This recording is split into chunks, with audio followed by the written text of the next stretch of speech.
us at any time. Today's hearing on recognizing Israel's sovereignty over the Golan Heights comes at the dawn of a new horizon in U.S.-Israel relations. The Trump administration has proven to be a staunchly pro-Israel administration. President Trump took the long overdue steps of recognizing Jerusalem as Israel's capital and opening the U.S. Embassy in Israel there this past May. Many presidents had promised to move the embassy, but it was President Trump who kept his promise and delivered. And I would admit that this committee was actively involved in that. We actually have some people who helped testify right before the decision, which I think was very important, so thank you.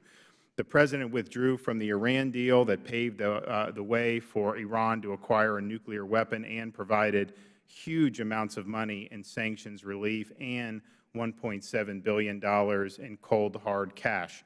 He pulled the U.S. out of the anti-Israel UN Human Rights Council, where the world's worst human rights violators routinely vilify the world's only Jewish state. He signed the Taylor Force Act into law, holding the Palestinian Authority accountable for its cash payments to terrorists, and he appointed a truly outstanding ambassador to Israel, my friend David Friedman. The President now has the opportunity to take another major step to advance American interests and to fortify the U.S.-Israel relationship by recognizing Israeli sovereignty over the Golan Heights. The Golan Heights is essential to Israel's security, a strategic high ground along Israel's borders with Syria and Lebanon. The Golan's topography grants Israel with an observation and intelligence capabilities that allow it to detect enemy activities. It also offers incredible defensive advantages in repelling an attack. Allows Israel to defend critical segments of territory like the Sea of Galilee and Haifa Bay, serves as a major water source and as a growing population center. The importance of the Golan is illustrated by Major General Giora Eiland, the former head of Israel's National Security Council, who wrote that, quote, Israel does not possess a plausible solution to its security needs without the Golan Heights, end quote. Israel's need for the Golan Heights is clearer than ever given the threats it currently faces on its northern border. Iran has escalated its aggression against the Jewish state to unprecedented levels in recent months, launching direct attacks on Israel from Syria. In May, Iranian forces in Syria fired approximately 20 rockets at Israeli military positions in the Golan Heights. In February, Iran sent an armed drone into Israeli airspace. Iran has also equipped its terrorist proxy Hezbollah with advanced weapons, including over 100,000 rockets and missiles aimed at Israel. And amidst the chaos of Syria's civil war, terrorist groups, including ISIS, have gained footholds along the Syria border with Israel. We can only imagine how much worse the threats to Israel's north would be, and threats to the security of the broader region would be, if the Golan was in the hands of what remains of the Syrian regime or Iran or Hezbollah or ISIS. It would leave Israel's enemies in control of that high ground and station even closer to Israel's heartland. Now, this past weekend, we saw Hamas launch nearly 200 rockets at Israel, a stark reminder of the consequences of Israel's withdrawal from Gaza. Hamas's latest attack demonstrates why it's so important that Israel keep the Golan Heights. In Syria, Bashar al-Assad's government has launched a ruthless campaign to retake the country's south, backed by Iran and Russia. The Syrian dictator has slaughtered his own people in his desperate bid to cling to power. Countries including the United States, Britain, France, Germany, and Canada, as well as the UN, have all made clear that the Assad regime has no legitimacy. The U.S. should push back against Assad and Iran and Russia's expanding influence. President Trump's action in ordering airstrikes made clear that Syria's use of chemical weapons would not be tolerated. The President can further U.S. national security interests and send Assad, Iran, and Russia another strong message with the stroke of a pen by recognizing Israel's sovereignty over the Golan. Recognizing this claim is also the right thing to do. Israel won the Golan in a defensive war in 1967. It repelled another Syrian attack there in 1973. 1981, with the passage of the Golan Heights Law, Israel permanently integrated the area as part of its country, and today the Golan flourishes as a growing center of agriculture, industry, tourism, and wineries. But other nations have yet to recognize Israel's sovereignty over the Golan, despite the fact that its acquisition of the area in a defensive war was consistent with principles of international law. And it's clear that without the Golan, Israel would not have secure and recognized boundaries free of threats or acts of force, as UN Security Council Resolution 242 calls for. By recognizing the Golan as part of Israel, the U.S. would send a clear message that Syrian belligerents will not be rewarded and that Israel's victory over its aggressor has consequences. As Prime Minister Netanyahu said, the time has come after 50 years for the international community to acknowledge that the Golan Heights will permanently remain under Israeli sovereignty and that whatever happens on the other side of the border, that line is not going to change. The case for recognition now is clear. Such a move would bolster Israel against the threats on its northern border and repudiate the Assad regime's butchery and Russia and Iran's designs in Syria. It would recognize the reality that Golan Heights is part of Israel and is vital to its national security. With the current state of Syria, the prospect of peace negotiations is non-existent. But the current danger Israel faces from Iran, Hezbollah, and other terrorist groups like ISIS makes clear that, given the instability in the Middle East, Israel could not afford to give up the Golan under any circumstances. Israel's security should be non-negotiable, and so should America's commitment to it. It's time to stand with our ally on the Golan and against these common enemies. This is a policy that the President should implement and that all members of Congress should support.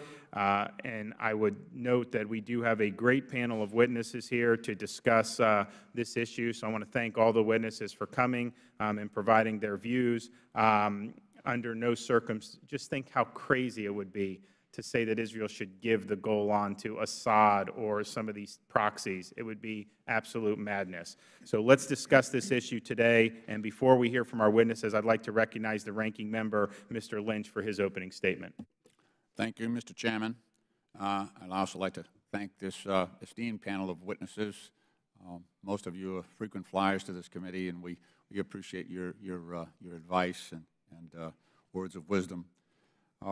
During my time here in this Congress, especially in my role as ranking member on the Subcommittee on National Security, I've labored mightily to maintain the proper decorum, sense of decorum, and chosen my words carefully to avoid vitriol and the harmful rhetoric that sometimes infuses the arguments of the extremes of each of the parties. I've done so in the hope of providing an open channel across the aisle for the meaningful and thoughtful dialogue to take place that is necessary to move this country forward. This morning, I am compelled by that same sense of decency and concern for our national security to briefly comment on the President's remarks in Helsinki yesterday. Yesterday, for me, was a moment of national embarrassment.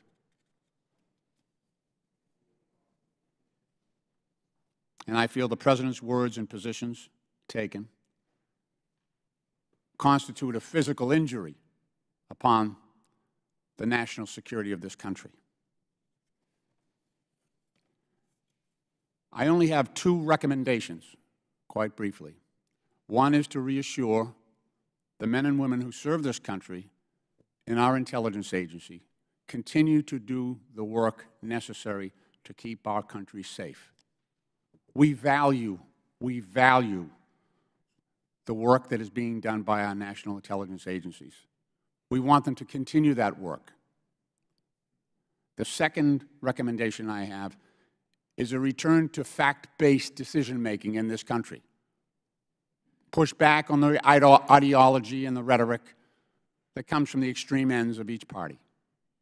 Look at the facts and the intelligence that our hardworking, brave women and men in the intelligence agency bring us. A return to fact-based decision-making will help this country, will make us stronger. In regards to the matter before us on the Golan, it's I suppose not unusually, very, very tumultuous time in the region. And we should make sure that whatever actions we take enhance the national security of Israel and the United States and our allies. Again, a return to fact-based decision-making based on the facts on the ground in and around the Golan. Mr. Issa from this committee and I spent a week, maybe 10 days in the Middle East a couple of weeks ago, meeting with Prime Minister Netanyahu, King Abdallah, meeting with leadership in Bahrain, with President al-Sisi in Egypt, to talk about this confluence of events and the instability that has been brought about by the collapse of ISIS, the presence of numerous militia, so-called rebels in Syria, the advancements being made by Bashar al-Assad and his troops, supported by Hezbollah, and the presence of Iranian militia in an area so close to Israel. There has been an armistice, a truce in place around the Golan since 1974. And we must be sure that any steps we take as a body to annex the Golan officially at this moment does not precipitate something that is inimical and harmful to the national security of Israel and of our allies in the region, including, of course, our own country. So I think it's a time, again, to return to fact-based decision-making with careful consideration to the facts on the ground in that area. But I think it's a worthwhile discussion, and I'm eager to hear from our witnesses. And again, I thank the Chairman for holding this hearing, and I yield back the balance of my time. Gentleman yields back. I'm pleased to introduce our witnesses. We have Dr. Michael DORAN, Senior Fellow at the Hudson Institute, Ambassador Dori Gold, President of the Jerusalem Center for Public Affairs, Professor Eugene Kontorovich, Northwestern University School of Law, Ambassador Daniel Kurtzer, the S. Daniel Abraham Professor in Middle Eastern Policy Studies at the Woodrow Wilson School of Public and International Affairs at Princeton University, and Mort Klein, President of the Zionist Organization of America. Welcome to you all. Pursuant to committee rules, all witnesses will be sworn in before they testify. So if you can please stand and raise your right hand.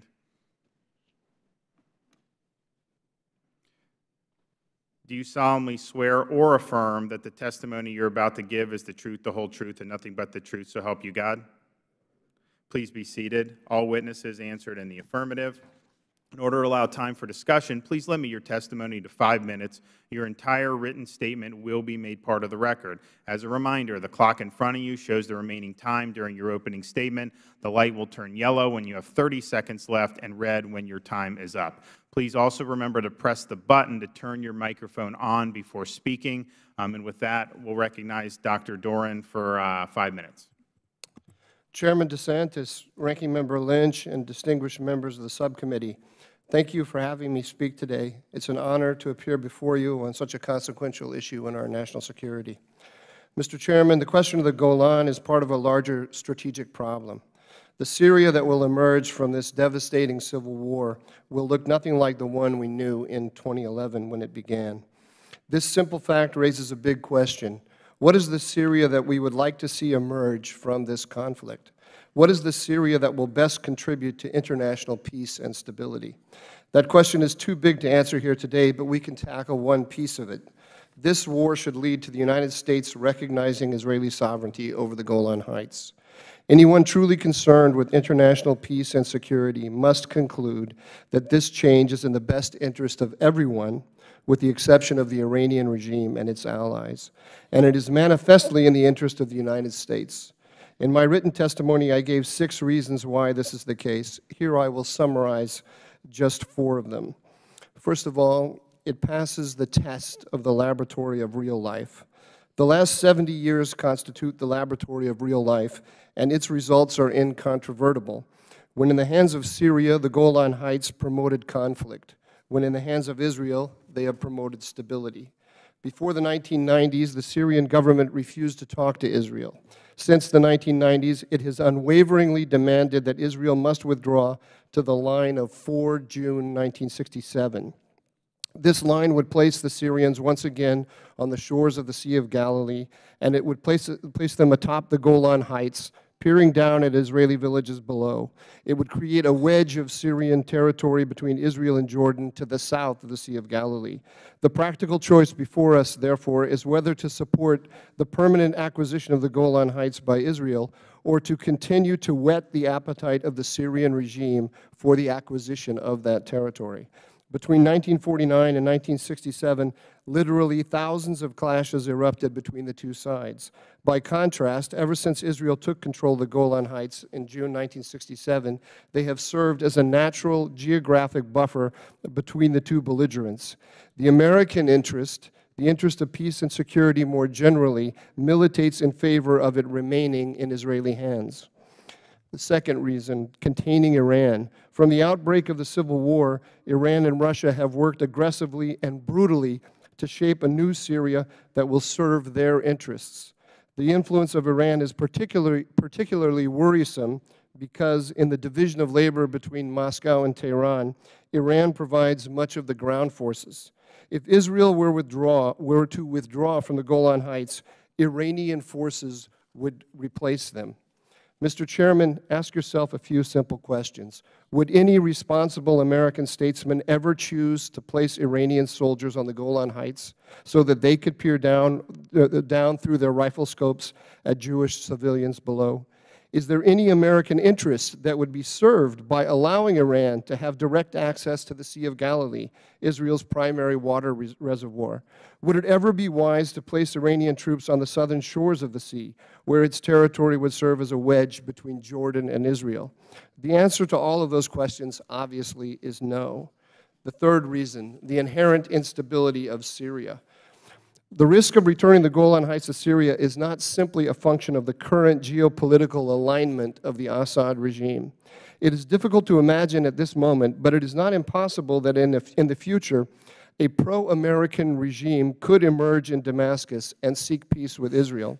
Even then, however, it would still be too risky to return the Golan, because Syria, by its nature, is inherently unstable. The conflict we are witnessing today is but the latest and the worst episode in a history of political chaos that has afflicted the country since its independence. Even if a regime favorable to the United States were to one day emerge in Damascus, we could never count on it to survive.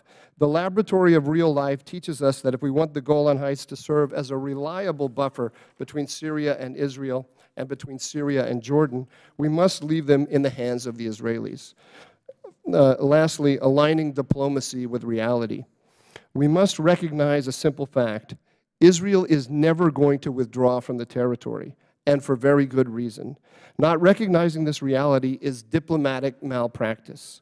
Failing to recognize obvious truths is bad for nations in the same way that it is bad for individuals. It creates delusions that take increasing amounts of psychological and material resources to sustain.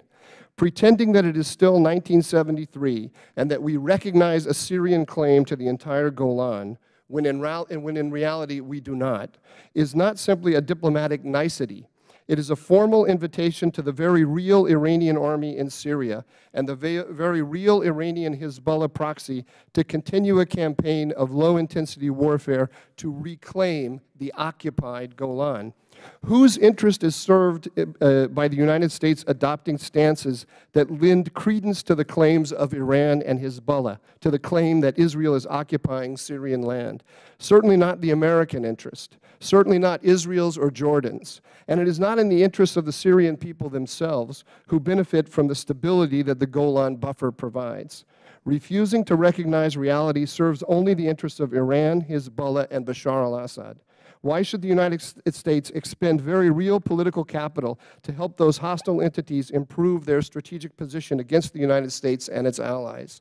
In sum, recognizing reality will deny oxygen to our enemies and strengthen our allies, precisely what a sound foreign policy should seek to achieve. Thank you once again. It's been a great honor to address you. Thank you. Ambassador, 5 minutes.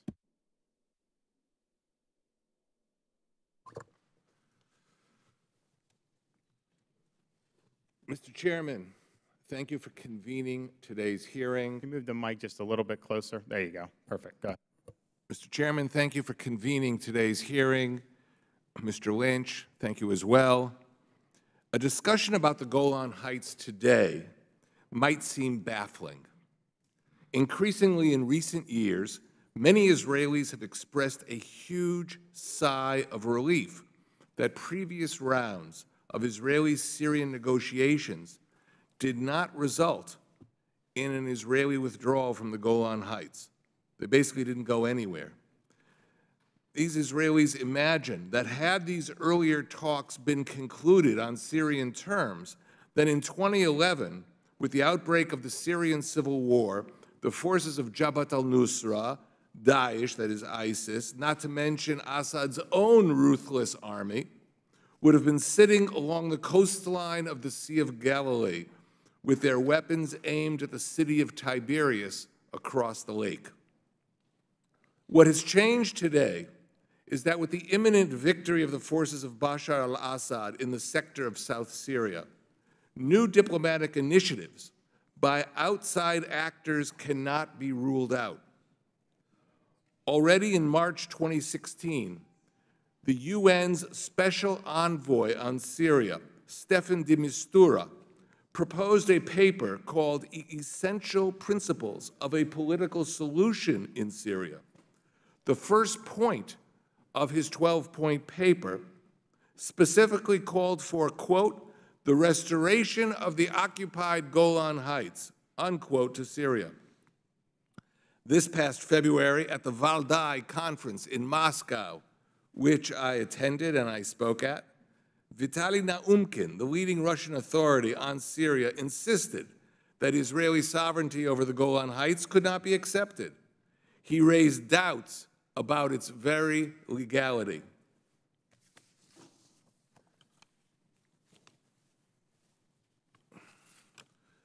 What has changed today is that with the imminent victory of the forces of President Assad, these types of voices will increasingly be heard.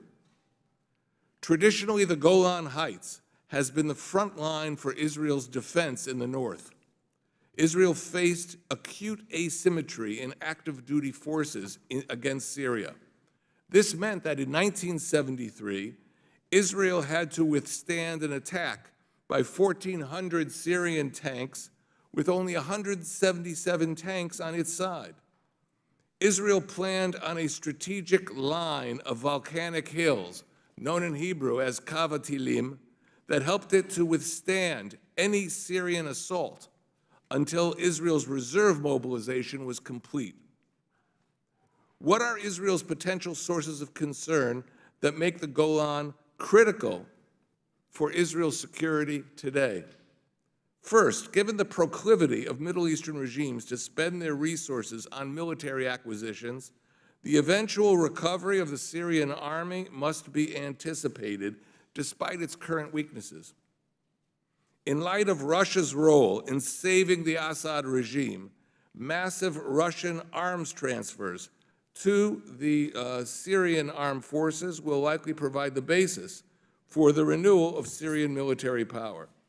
But there is a second source of concern for Israel: Iran's conversion of Syria into a satellite state that will host Iranian forces and bases. In addition, Tehran has been creating Shiite proxy militias modeled on the basis of Lebanese Hezbollah, using manpower from a number of countries, including Lebanon, Iraq, Yemen, Pakistan, to take up positions in Syrian bases. The Iranians have deployed elements from the Fatamyun division, which is made up of Afghan Shiite refugees. As reported as recently as July 11th, Hezbollah and Iran-handled Shiite militias are integrated into the Syrian army in its campaign to take control of South Syria. Iran founded a Syrian branch of Hezbollah in 2014. A year earlier, the commander of the Revolutionary Guard's Quds Force, General Qasem Soleimani, proposed unifying many of the various proxy forces and creating a 150,000-man army for operations in Syria. These units have operated under the command of Iran's Islamic Revolutionary Guard Corps. Many were active in the battle for Aleppo, and now in Daraa, in southern Syria, right next to the Golan Heights. Iran's military goal is to create a land corridor from Iran itself across Iraq and Syria to the Mediterranean, which will help it unify its various fronts and establish its hegemony over the Middle East. It will aid Iran to advance the encirclement of Jordan and Saudi Arabia. It will also provide it with an assured line of supply to Syria and to Lebanon as its military presence grows. Locally, Iran seeks to link southern Lebanon and the Golan Heights. But there could be other objectives as well for Soleimani's army. Recently, Hossein Salami, the deputy commander of Iran's Revolutionary Guard Corps, declared that the Islamic army in Syria, now operating in the Golan Heights, was awaiting orders to eradicate, let me repeat that, eradicate the evil regime of Israel. He used the Farsi word mahavi, meaning annihilation or to make extinct. He added that the Zionist regime has no strategic defensive depth, hence this goal was achievable. Even if this statement was motivated by the need for rhetorical flourish, it nonetheless demonstrates the general intent of Iran to use the Golan region for offensive operations against Israel. It would be folly for the state of Israel in any case to ignore statements of this sort by Tehran, especially when they are backed by concrete actions. I'm now reaching my conclusions. Israel today is under assault by a self-declared Iranian-led axis of resistance, which has been operating under Russian protection. As the Syrian state recovers from the Syrian civil war, its allies can be expected to make demands on its behalf, like the return of the Golan Heights to Syria. In fact, these demands have already been voiced. The strongest rebuttal to this effort would be the recognition of Israeli sovereignty over the Golan Heights. This would demonstrate conclusively that those who use force to threaten their neighbors will not benefit in the court of international diplomacy. States today have a choice. They can back the demands of Iran and its supporters, or they can recognize the rights of Israel in the Golan Heights. U.S. recognition of Israeli sovereignty would set an important example for others. 3 United States administrations consistently, in written letters of assurance to Israel, confirmed that they envisaged, at the end of the day, Israel must remain on the Golan Heights. That core bipartisan principle of past U.S. policy cannot be realized in the long term without Israeli sovereignty over the Golan confirmed. Thank you. Well, your written statement will do it. We're over here, so let me get out to Professor Kontorovich for 5 minutes. Chairman DeSantis, Ranking Member Lynch, honorable members of the committee, I'm honored to speak here with you today about the question of American recognition of Israeli sovereignty over the Golan, an issue which I have examined in some detail in my academic work. Foreign policy tries to be reality-based, and it tries to be interest-based. For the past 50 years, the clear reality has been Israeli sovereignty over the Golan Heights, and everybody agrees that the Israeli presence there is certainly in U.S. interests, in Israeli interests. Nobody's calling for an Israeli withdrawal in present circumstances. Nobody in U.S. policy circles. So the question is, why not recognize and give status, give legal status to the happy status quo? Why not recognize Israeli sovereignty? It is generally not the U.S. practice to not recognize the sovereign borders, the claimed sovereign borders of countries with whom it has diplomatic relations. The principal rationale for not recognizing Israeli sovereignty over the Golan Heights is a legal one. It's the claim that Israel's acquisition of the Golan was illegal, and thus the U.S. can't recognize it, even if it is indeed happy with the status quo as a policy matter. That legal argument is inaccurate, as I will now describe. The centerpiece of the argument is the axiom that territory cannot be acquired by force. And that is a broad-stroke description of a legal rule, which is generally accurate but lacks important nuance and detail which applies to the present case. The basic prohibition on the acquisition of territory by force is a fairly new one. It comes from the UN Charter. The UN Charter, of course, bans the aggressive use of force as an instrument of state policy. Article 2.4 bans aggression. As a corollary, it's easy to infer that if you're not allowed to attack your neighbors aggressively, you're not allowed to keep what you seize in a war of aggression.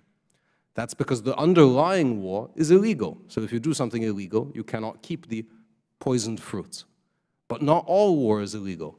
The UN Charter also makes clear that just as aggression is fundamentally illegal, self-defense is fundamentally legal and an inherent right of nations.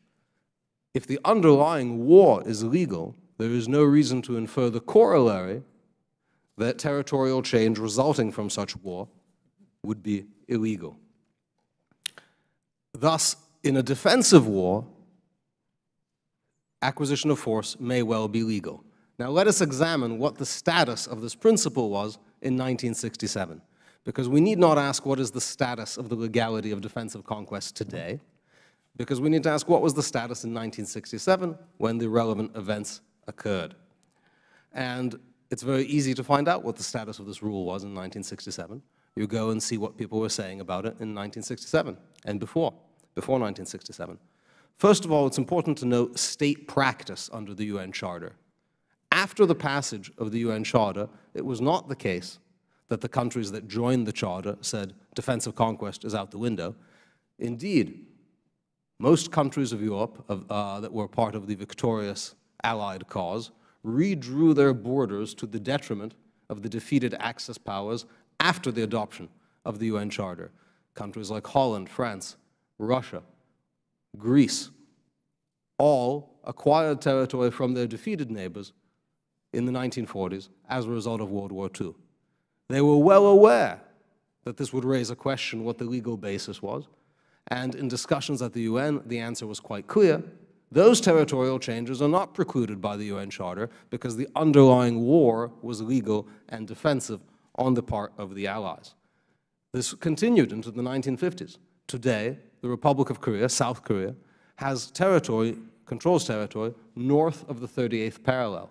Prior to the Korean War, the territory under South Korean control was entirely south of the 38th parallel, and as a result of its victory in the defensive Korean War, it took some territory north of the 38th parallel, which the U.S. treats for all purposes as sovereign Korean territory. Certainly, we would not wish to suggest the existence of a rule that would require the U.S. to reconsider the sovereign status of territory on the Korean Peninsula, currently regarded as belonging to the Republic of North Korea, and transfer it somehow to the north. Similarly, the views of academics, leading jurists, and the United Nations experts itself before 1967 clearly reflected the allowance of conquest in a defensive war. This issue was discussed in some detail by the United Nations International Law Committee, which was created by the United Nations to formulate a more precise legal draft describing what the UN Charter requires in some detail. The document they came up with specifically addressed the question of territorial change and made clear that territorial change in war is only illegal when the war is itself, when the conduct of the hostilities is in violation of the UN Charter. And of course, the UN Charter recognizes the inherent right of self-defense. Similarly, scholars before 1967 in the leading treatises Can you just wrap it up and then we'll go? Absolutely. Because I just want to get everyone in. We got members here that want to ask questions. Scholars recognized that there was no prohibition against defensive conquest, and Resolution 242 did not require Israel to withdraw from all territories, again recognizing this principle. Members of the committee, Chairman, Honorable Ranking Member, thank you for your time. Thank you. Ambassador, you're up. Chairman DeSantis, Ranking Member Lynch, members of the subcommittee, thank you for the opportunity to join you today.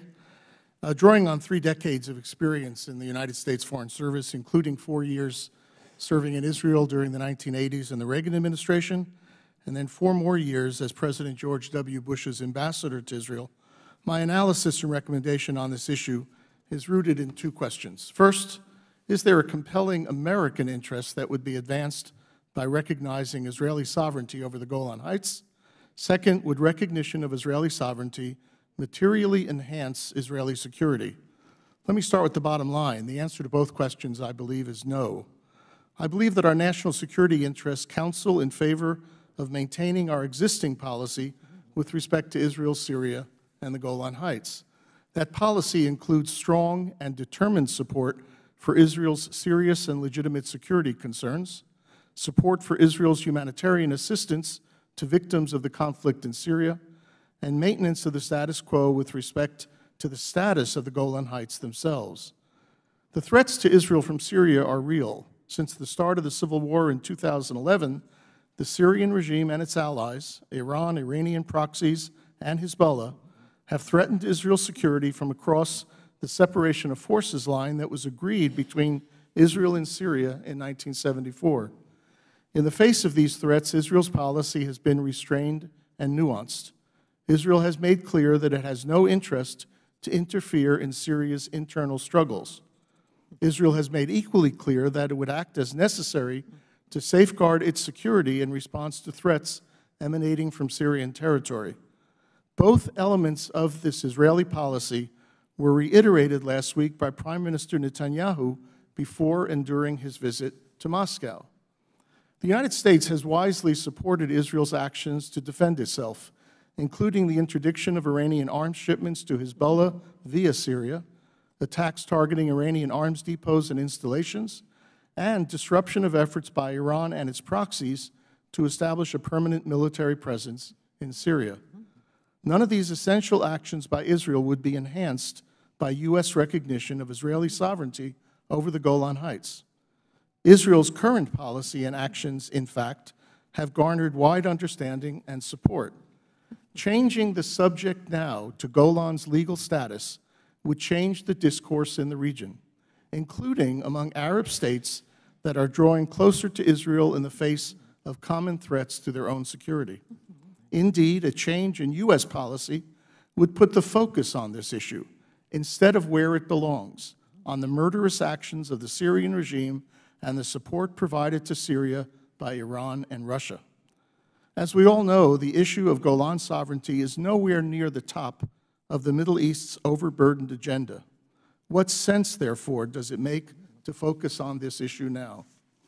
It is also important to recall that Prime Ministers Rabin, Peres, Netanyahu, Barak, and Olmert have all conducted open or secret peace talks with Syria in the past that included the status of Golan as one of the central agenda items.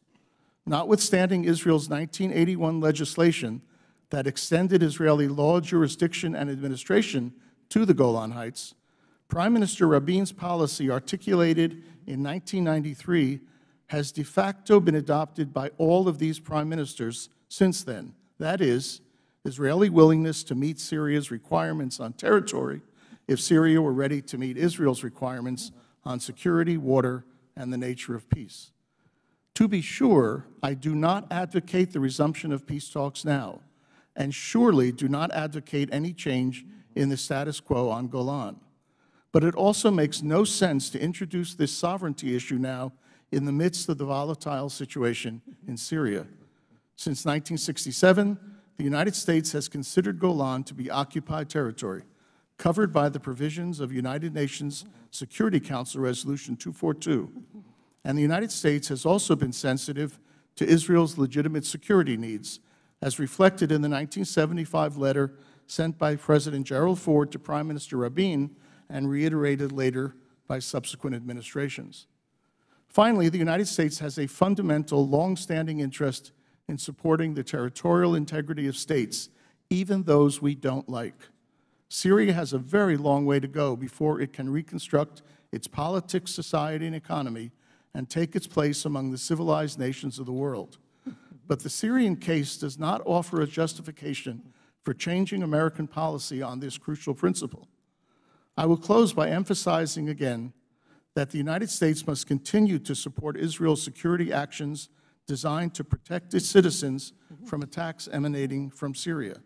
And the United States must work with Israel and others to ensure that Iran, Iranian proxies, and Hezbollah do not establish military bases in Syria from which to threaten Israel. These are the challenges for the United States policy and for Israel on which we should be working together and with others. Thank you. Thank you. Mort Klein, you're up for 5 minutes. Yes, Chairman DeSantis, Ranking Member Lynch, members of the committee, thank you for holding this hearing. First, I simply wanted to say that Rabin also promoted the Oslo agreements, which turned out to be a disaster. Sharon promoted the gas withdrawal, which turned out to be a disaster. And now these and other top experts understand that giving away any part of Syria won't work, that the Arabs are not in any way interested in peace. The polls show overwhelmingly 5-1 the Israelis oppose giving up the Golan. Israeli control. First of all, I'm going to emphasize 3 quick areas: security, historic, and legal. Israeli control over the western 2/3 of the Golan is a key bulwark against radical regimes and affiliates that threaten the security, stability of the U.S., Israel, the entire Middle East, and beyond. The Golan Heights consist of a strategically located high ground, provides Israel with an irreplaceable ability to monitor and take countermeasures against the growing threats at or near the Syrian-Israel border. These growing threats include the extremely dangerous hegemonic expansion of the Iranian, Syrian, even Russian and North Korea axis, and the presence in Syria, close to the Israeli border, of terrorist groups like the Iran Revolutionary Guards, the Quds Forces, Hezbollah, Palestinian Islamic Jihad, Syrian forces, and radical Sunni Islamist groups as well. The Iranian regime is attempting to build an 800-mile land bridge to the Mediterranean, running through Iraq and Syria. Among other things, this would enable Iran to obtain naval ports far from Iran's mainland that enhance Iran's ability to deliver advanced weaponry and support to Hezbollah and Iran's other proxies that wreak terror throughout the world. This major strategic threat makes it more important than ever to shore up Israel's position in the Golan. Several times during the recent past, Israel has intercepted drones launched and controlled from Syria with the assistance of Iranian Quds forces. In February, surface-to-air missiles in Syria shot down an Israeli F-16 fighter jet. Such alarming recent incidents confirm the presence of the Iranian front in Syria and vividly demonstrate the necessity for assuring Israeli sovereignty over the Golan. America's moderate Sunni Arab allies would very likely be pleased by the U.S. recognition of the Israeli sovereignty in the Golan, in that this would help stem Iranian aggression and the very same terrorist actors confronting our moderate Arab allies. Indeed, this very past May, after the Iranian Quds Force launched 20 rockets from Syria into Israel, and the Israeli Air Force responded by striking dozens of military targets in Syria that belonged to Iran's Quds forces, the Arab Islamic country of Bahrain issued a public statement supporting Israel's right to defend herself by destroying the sources of danger, and Bahrain criticized Iran for using its missiles to destabilize the region. The necessity for recognizing Israel's retention of the Golan was dramatically demonstrated during the 73 Yom Kippur War. Israel's presence in the Golan provided Israel with strategic depth that enabled forces to assemble and push back Syria's initially effective surprise invasion. Without the Golan, Syrian forces could have overrun Israel in a nightmare scenario. And today, with even more sophisticated weaponry that are held by these groups, it's even more important that Israel can never give away the Golan. Because Israel is our front line in the war to defeat radical Islamist terror, it is surely in America's self-interest to ensure that Israel maintains and enhances her ability to defend herself and defeat these anti-American, anti-West terrorists. In sum, bolstering Israel's sovereignty of the Golan by conferring formal U.S. recognition serves U.S. national security interests. Therefore, it is eminently sensible to agree to Prime Minister Netanyahu and Vice President Pence's urging U.S. recognition of Israeli sovereignty over the Golan. It also would send a message to Syria and the Palestinian Authority and the Arab world. The jig is up. If you don't change your behavior, if you don't stop terrorism. If you refuse to negotiate, you will be held accountable, and you will lose all support for your demands. There are, moreover, no possible security arrangements that can substitute the topographical advantages and early warning stations, locations, and strategic depth provided by Israel's attention to the Golan. Israel will lose 4 of its 5 early warning stations if it gives up the Golan. Moreover, it's the right thing to do. Israel has the strongest ancient and modern historical claims evidenced by numerous archaeological finds, including dozens of ancient Jewish synagogues in the Golan, villages and towns in the Golan Heights. They found Israeli Jewish coins in the Golan, and in fact, even in those who believe in the Bible, it was promised to Abraham in the Bible. The Golan Heights was promised in Deuteronomy 4:43. Israel also has a legal right to the Golan, stemming from the Golan's inclusion in the 1922 League of Nations mandate, agreed to by the U.S. in an international binding treaty. This mandate required Britain to hold the area in trust for the establishment of reestablishment of a Jewish homeland, but Britain unlawfully traded the Golan to the French for rights to the Iraqi oil fields. I have here a picture, it's very important, of the 1920 Balfour Declaration that includes the Golan to be part of Israel. Even after they gave up 80% of Palestine, Golan Heights in the 1922 decision was still part of Israel. U.S. recognition of Israel's security, sovereignty over the Golan would implement a U.S. treaty obligation that has been U.S. law for 93 years, and it would help rectify Britain's 95-year wrong. During the 21 years when Syria controlled the Golan, there was no peace. Israel protects the lives and religious rights and sites of all faiths in the Golan. Moreover, its field hospitals, humanitarian assistance to Syrian victims shows how important it is. Plus, it would be a humanitarian nightmare to move 30,000 Jews and 20,000 Druze out of the Golan. Further, More, you're out of time. Let's. I want to get to questions. I know we're going to have a lot for all you guys. So let me now recognize myself for 5 minutes. Dr. Doran, you do think that U.S. recognition of the Golan would further U.S. national security interests, correct? Yes, absolutely. And why? Because it promotes stability in the region, and it's a buffer against all of the malignant forces, whether it's Iranian or Sunni jihadi forces, or simply the forces of the Assad regime that seek to overturn the American order in the region and to upset our allies, including Jordan. And if the administration were to do that, it would certainly be a way to push back against terrorism, Iran, Assad, and Russia, correct? Absolutely. It would send a message to all of our allies that we are serious about defending the order that is that's under threat. And we would be doing a favor to our allies. May feel compelled to protest. I think the protest, I disagree with Ambassador Kurtzer. I don't think we will change the agenda. The major agenda item in the region is the growth of the Iranian Russian alliance and its effort to overturn the existing order. I think we'll have a day of protest about the Golan, and then it will be forgotten.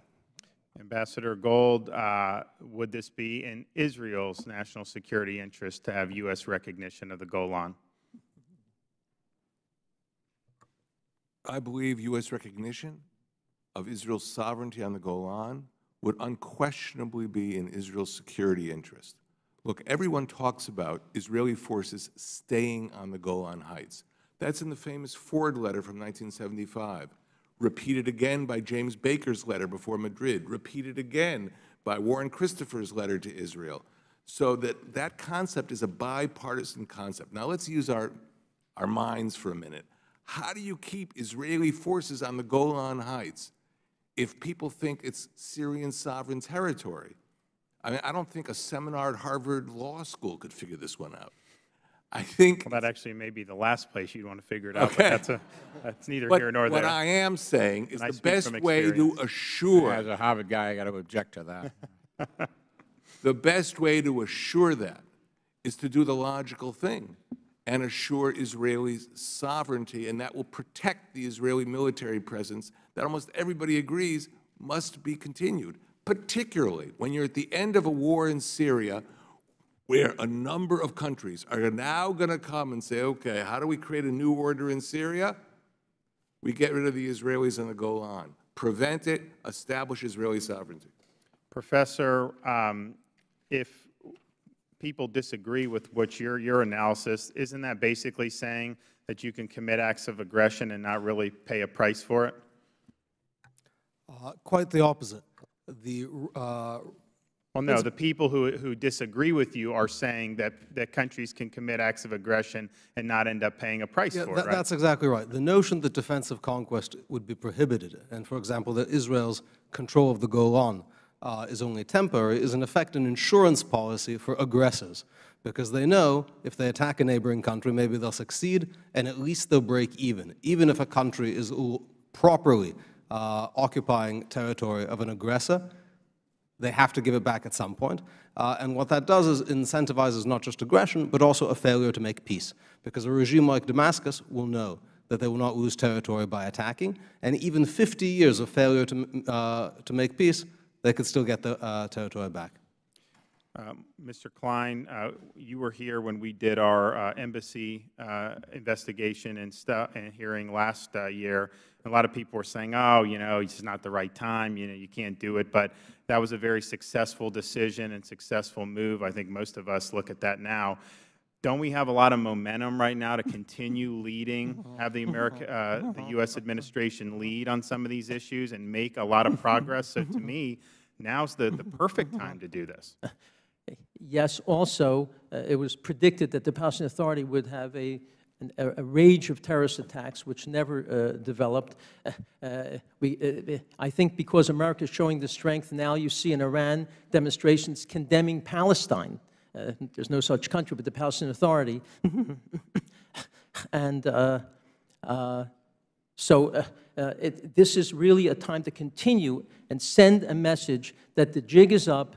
We will not be supporting your demands that are not only erroneous, but not support your demands when you continue to promote terrorism, you continue to refuse to negotiate with Israel, and I think this will be yet a further step in that realm where the Arab world will get a very powerful message supported by the moderate Arab countries, I believe, Saudi Arabia, Bahrain, and UAE.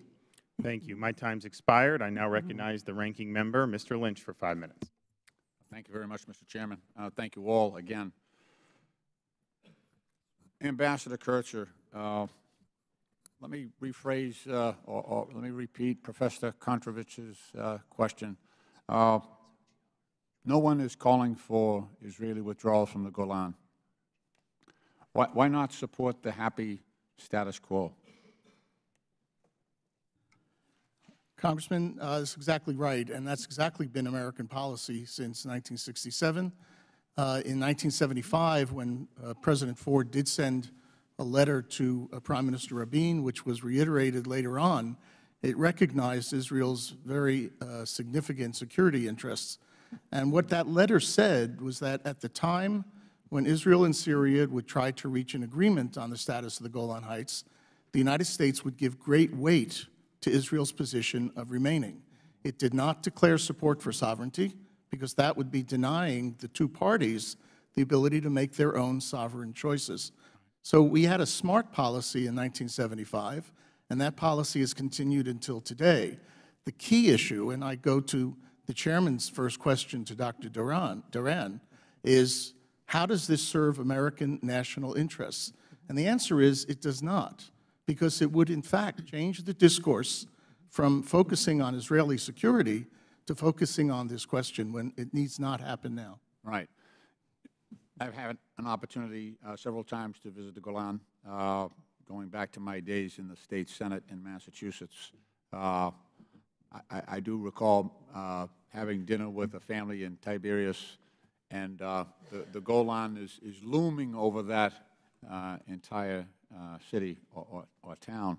So there is a palpable need for security in that area.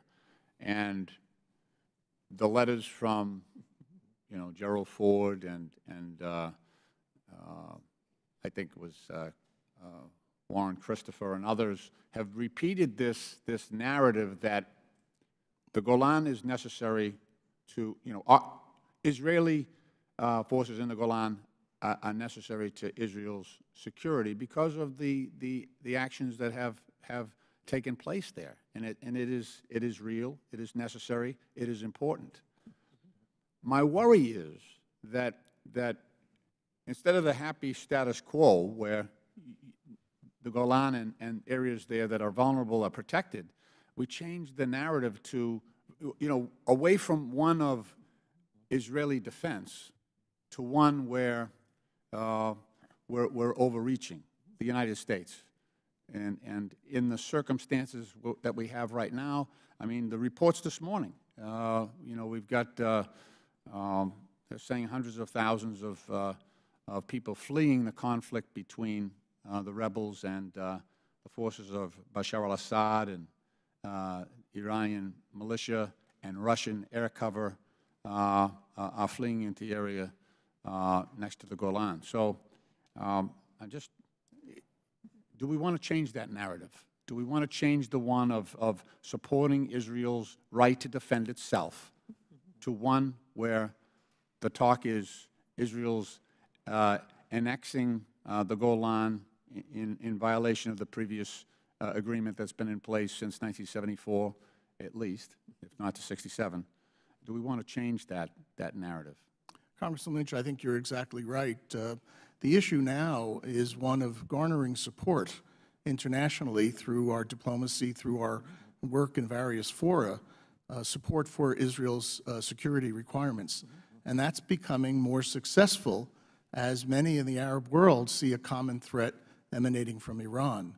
You would not find Arab support for the recognition of Israeli sovereignty in Golan. And if the subcommittee wants to test that proposition, invite the ambassador of Bahrain, the ambassador of Saudi Arabia and Egypt to a hearing and ask them to declare publicly that they think it would be a good idea. If they say it is, then I'd be happy to tell the subcommittee that I'm wrong. I don't think they're going to make that statement publicly. Right. The other aspect of, and I have great respect for the professor, this idea that military conquest transfers the rights to ownership. That means that whoever wins the last war, has the right, the legitimate right for that territory. Especially in the Middle East, that's a dangerous, dangerous proposition.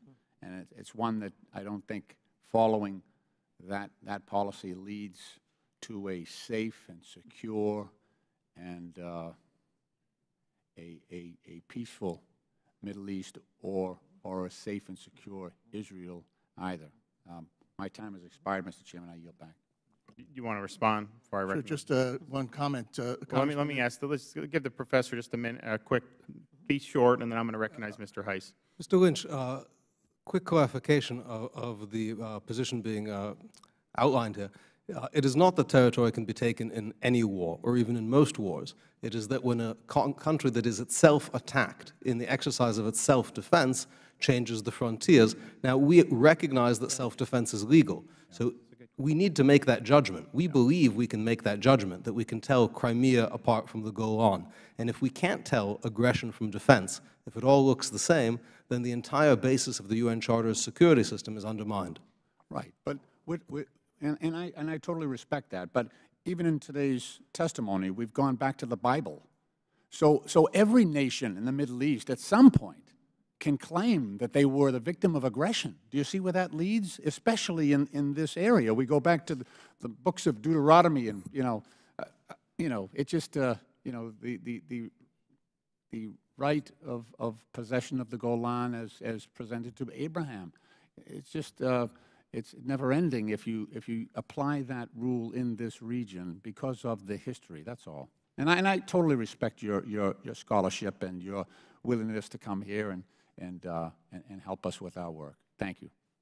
Thank the gentleman. Yields back. The chair notes the presence of the gentleman from Wisconsin, Mr. Grothman, a member of the full committee. We thank you for your interest in this topic, and without objection, we welcome him to participate fully in today's hearing. Seeing no objection, it's so ordered. And the chair also notes the presence of Congressman Perry of Pennsylvania. We appreciate your interest in this topic and welcome your participation. I ask unanimous consent that Congressman Perry be permitted to fully participate in today's hearing. Without objection, it's so ordered. Same with Mr. Lamborn. I would like the same unanimous consent. Without objection, it's so ordered, and the Chair will now recognize Mr. Heiss for 5 minutes. Thank you, Mr. Chairman. Ambassador Gold, how important was President Trump's decision to move the embassy in Israel to Jerusalem? Turn on your mic, please. Well, that's not the subject today formally. It was extremely important and extremely appreciated by the vast majority of the people of Israel. And we were told that it would create all sorts of havoc in the region, and it didn't do so. It seems to me that the same basic principles apply here as we're discussing Golan.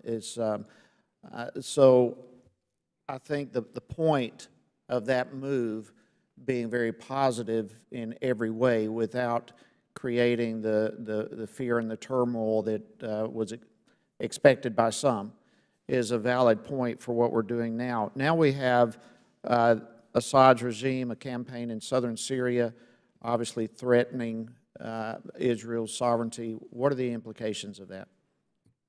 Well, again, the current campaign, which Assad's people say is to recover Syrian territory from ISIS, is really part of a much wider effort of the Iranian axis, which they call themselves the axis of resistance, to establish this land bridge across the Middle East, which will enshrine Iranian hegemony in the region.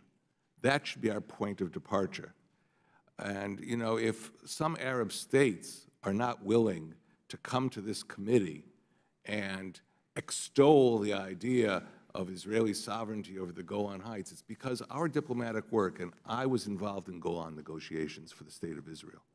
I was involved in contacts with the Arab states. You can reach agreements quietly, but not publicly on a lot of sensitive issues. I don't believe that suddenly Bahrain or Saudi Arabia or Kuwait or the UAE would downgrade their relations with the United States because the United States recognized the Golan Heights as Israeli sovereign territory. To the contrary, you would be serving the interest of the anti-Iranian group among the Middle Eastern states. Exactly, and that's why we have a role of leadership in this whole question. So how would the question of Golan sovereignty factor into what currently Syria is doing? Well, there would no longer be a question mark about the Golan Heights, that if the Syrians could launch a surprise attack and seize some territory, they could move a diplomatic process that allows them to take Golan territory at the end of the day. That would be defeated. It would be clear that the United States is on the side of Israel staying on the Golan Heights permanently. And I think it would deter aggression rather than stimulate it. I agree with you. Dr. DORAN, let me go to you now with a similar but expanded question. What impact would U.S. recognition of Israeli sovereignty over the Golan Heights have pertaining specifically to Russia and Iran? It would send a message to all parties, including the Russians and the Iranians, about what the United States expects the new Syria to look like. The Russians and the Iranians are working hard to create a Syria that is going to be a Russian and Iranian base of operations in the whole region. And this is one way that we can very powerfully say to them and to the Syrians that we don't accept that and that we have a different vision of the new Syria. And it would also condition our talks with the Syrian people and the Syrian governments in the future.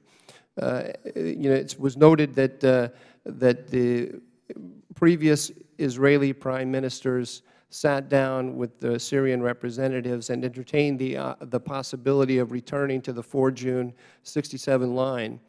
Those talks were not simply bilateral Israeli-Syrian talks. Those were talks by the Syrians with the Israelis, very much with the intention of influencing Washington. And so Washington would be sending a message to the Syrians that if you want, to the future Syrian governments, if you want good relations with the United States and you want to sit down comfortably with the American-led order, it means accepting the Golan the Golan as part of Israel, and we would strengthen the Israeli governments. We would strengthen the backbone of Israeli governments, and we would take off of the agenda the possibility of rolling back Israel. Thank you very much. I yield back, Mr. Chairman. Gentleman yields back. The chair now recognizes the gentleman from Wisconsin for 5 minutes. Few questions. Just doing a little bit of a check here. It looks like the Golan Heights is would be the equivalent of 24 square miles. I mean, 24 miles by 24 miles. I shouldn't say about 500 square miles. How many people live in that area right now? Does anyone know? About 50,000. 50,000 people. And who lives there, if you had to describe them ethnically? It's 30,000 Jews and 20,000 Druze. Okay. No Arab, no traditional Arabs or non-Jews Arabs? Virtually none. Okay. Could you describe the economy of the Golan Heights? It's overwhelmingly based on tourism.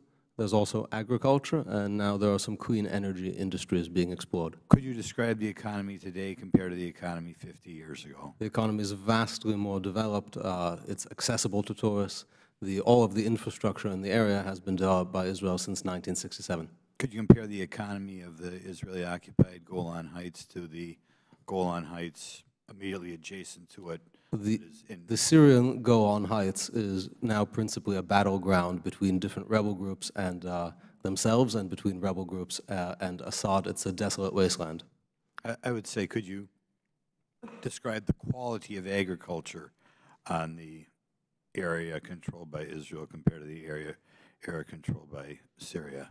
The Israeli side produces internationally recognized, very fine wines. It's also the major source of Israeli beef stock. Look a lot greener on the Israeli side? It's a lot greener, and it's quite beautiful. Why is that?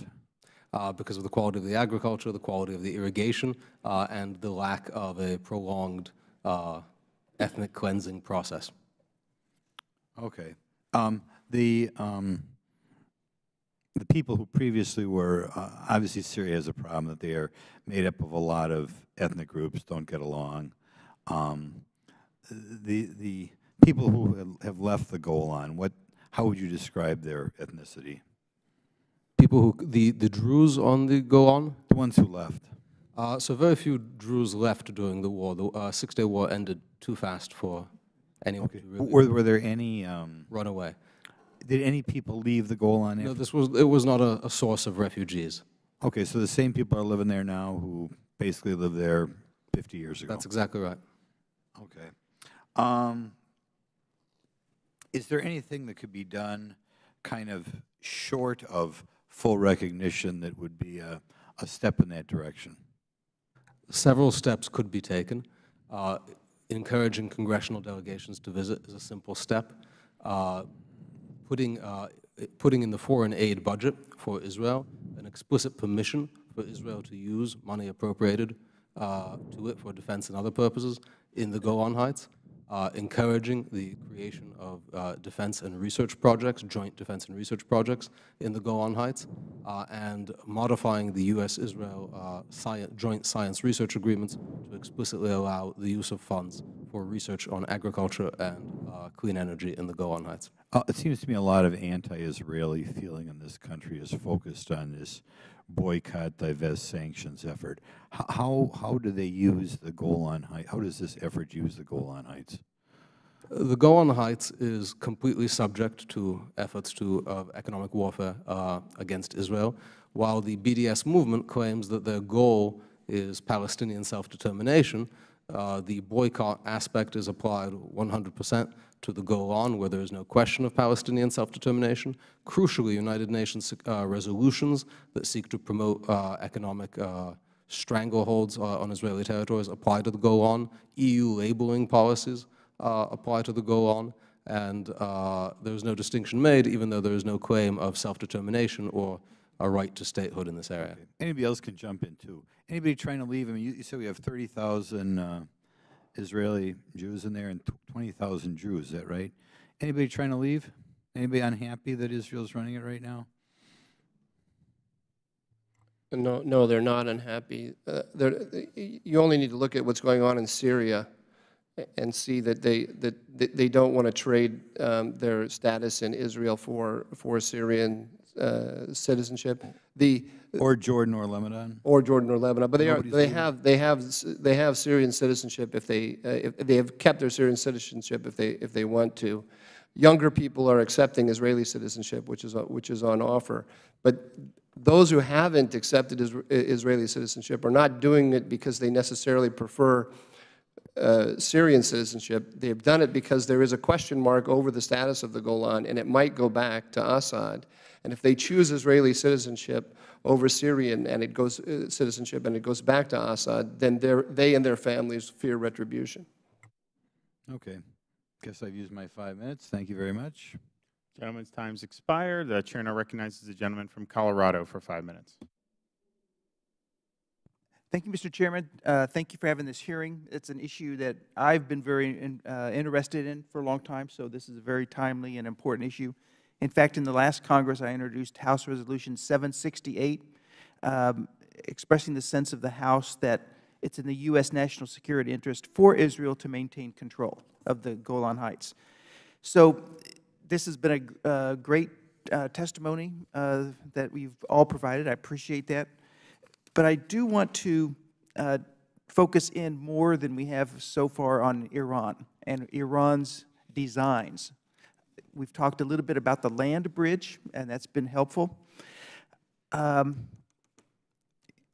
the status quo changed? Ambassador Kurtzer, you mentioned the status quo. For 50-some years, Israel has been maintaining a status quo, you say, and a happy status quo. I've heard that phrase, but haven't things changed?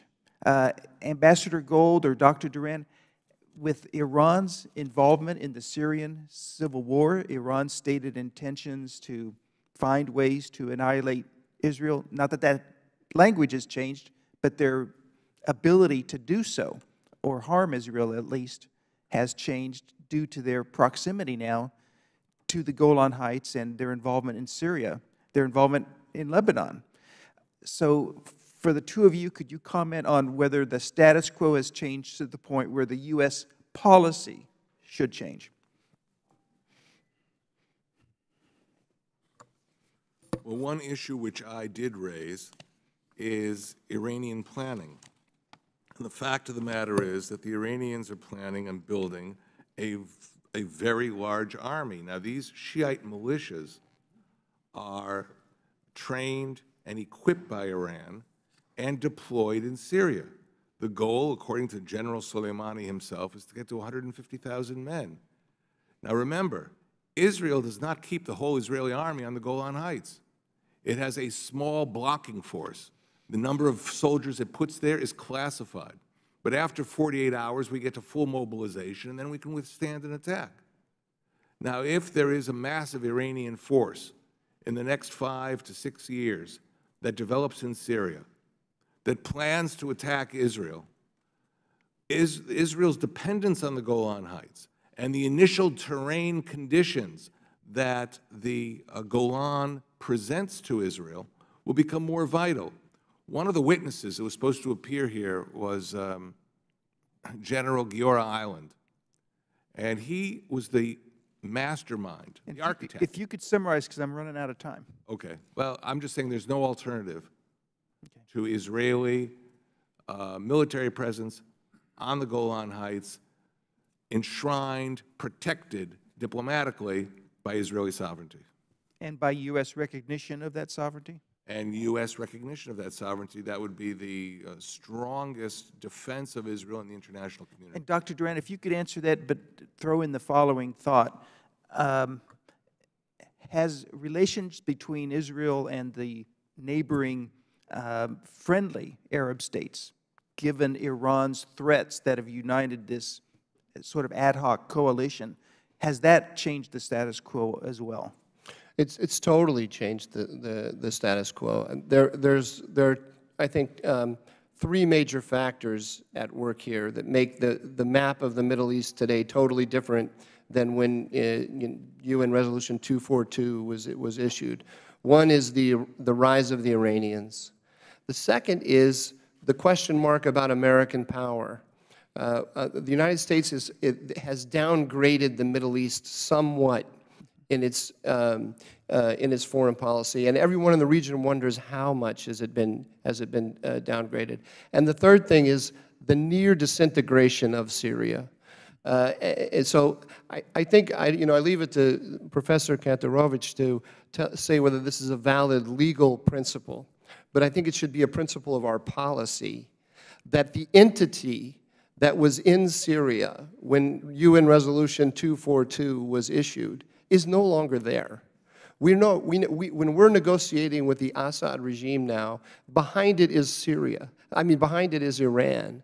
Behind it is Russia. This is not an entity like Egypt that can make a guarantee about the borders of Syria that we can rely on in any serious respect. So if we're holding this in escrow for this entity to take over, the entity's not there anymore. I don't know if that's a legal principle, but it should be a policy principle. Thank you, Mr. Chairman. Gentleman yields back. Chair now recognizes the gentleman from Vermont for 5 minutes. Thank you. I want to give Ambassador Kurtzer a chance to respond to some of the points that were made. In listening to your testimony, as I understood it, Israel does have a secure position on the Golan now. There's no suggestion that that be taken away, and that there would be, as you saw it, a number of collateral consequences to an annexation. And I'm sorry that I missed some of the questioning as I was out at another hearing, but I'd welcome your response to some of the points that were made. Thank you, Congressman. The reality right now is that no one is seriously questioning Israel's control of this territory. And we have not questioned that control since 1967. And there's a distinction then between the issue of sovereignty and the issue of control. The United States, I think, in a bipartisan and very serious way, has supported Israel's right to defend itself. We need to continue to do that. I think some of the things mentioned by Professor Kantorovich in terms of ways of enhancing our relationship with Israel should definitely be considered by the Congress. But that's a far cry from changing the subject to a question of sovereignty. Today, Israel is on the high ground, both literally, physically, but also diplomatically and morally. And it's, as a result of that, has gained a tremendous amount of support internationally, including in the region, for what it's doing to counteract malign Iranian influence. Why change the subject now to this question, a legal question, which is not on anybody's agenda? And it does not enhance American foreign policy to be changing the agenda at this point. You mentioned that Israel has significant improvement in relations with a number of the Arab states. And could you elaborate on your view as to how this would complicate that progress? Look, right now, most of the improved relations between Israel and the states with which it does not have a peace treaty are conducted behind the curtain. There's intelligence cooperation, strategic cooperation, a great deal of political dialogue. Most of these countries would be unwilling to come out from behind that curtain in support of a claim of sovereignty. They have their own domestic audiences, the so-called Arab Street. I do not suggest that a recognition of sovereignty would bring people into the street. There's not going to be major demonstrations or violence, but it would force Arab states to take positions against Israel at a time when they're working with Israel on Israel's important security interests as well as their own security interests. Okay. One final question. I've always appreciated what I thought was the United States' role of trying to be a peacemaker and the honest broker. There's some people who see some of the decisions, like the unilateral move of the capital to Jerusalem, supported by many people here, but not by everyone, as compromising the capacity of the U.S. to play that role. Do you see any issue related to the U.S. pushing sovereignty complicating its role ultimately to be a collaborative player in a peace process in the region? I think there's no question, Congressman. Look, we've seen, with respect to the move of the embassy to Jerusalem, how it's complicated the American role in the peace process that the President has said he wants to resolve. Palestinians are not talking to us. It's true they didn't burn down an embassy, they didn't riot, but they've taken themselves out of the game, and they've said that the United States is not an honest broker. By the U.S. recognizing Israeli sovereignty over the Golan Heights at a moment when it's not part of the discourse, it's not part of the diplomacy, would force Arab states also to distance themselves from U.S. leadership, which is critical at this very difficult period in the region. Okay, thank you. I yield back. Gentleman yields back. I want to thank our witnesses again for appearing for us today. The hearing record will remain open for 2 weeks for any member to submit a written opening statement or questions for the record. And if there's no further business without objection, the subcommittee stands adjourned.